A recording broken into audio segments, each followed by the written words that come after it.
Exodus chapter 18. And Jethro, the priest of Midian, Moses' father-in-law, heard of all that God had done for Moses and for Israel his people, that the Lord had brought Israel out of Egypt. Then Jethro, Moses' father-in-law, took Zipporah, Moses' wife, after he had sent her back with her 2 sons, of whom the name of one was Gershom, for he said, I have been a stranger in a foreign land, and the name of the other was Eliezer, for he said, The God of my father was my help, and delivered me from the sword of Pharaoh.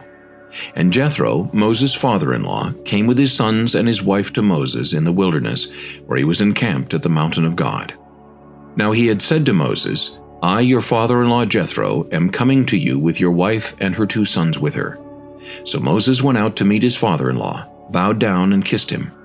And they asked each other about their well-being, and they went into the tent. And Moses told his father-in-law all that the Lord had done to Pharaoh and to the Egyptians for Israel's sake, all the hardship that had come upon them on the way, and how the Lord had delivered them. Then Jethro rejoiced for all the good which the Lord had done for Israel, whom he had delivered out of the hand of the Egyptians. And Jethro said, Blessed be the Lord, who has delivered you out of the hand of the Egyptians, and out of the hand of Pharaoh, and who has delivered the people from under the hand of the Egyptians. Now I know that the Lord is greater than all the gods, for in the very thing in which they behaved proudly, he was above them. Then Jethro, Moses' father-in-law, took a burnt offering and other sacrifices to offer to God. And Aaron came with all the elders of Israel to eat bread with Moses' father-in-law before God. And so it was on the next day that Moses sat to judge the people, and the people stood before Moses from morning until evening. So when Moses' father-in-law saw all that he did for the people, he said, What is this thing that you are doing for the people? Why do you alone sit, and all the people stand before you from morning until evening? And Moses said to his father-in-law, Because the people come to me to inquire of God. When they have a difficulty, they come to me, and I judge between one and another, and I make known the statutes of God and his laws. So Moses' father-in-law said to him, The thing that you do is not good.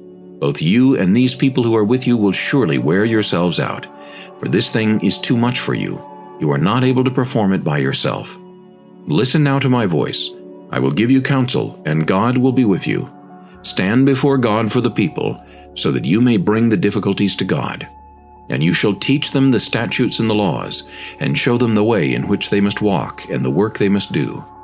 Moreover, you shall select from all the people able men, such as fear God, men of truth, hating covetousness, and place such over them to be rulers of thousands, rulers of hundreds, rulers of 50s, and rulers of 10s.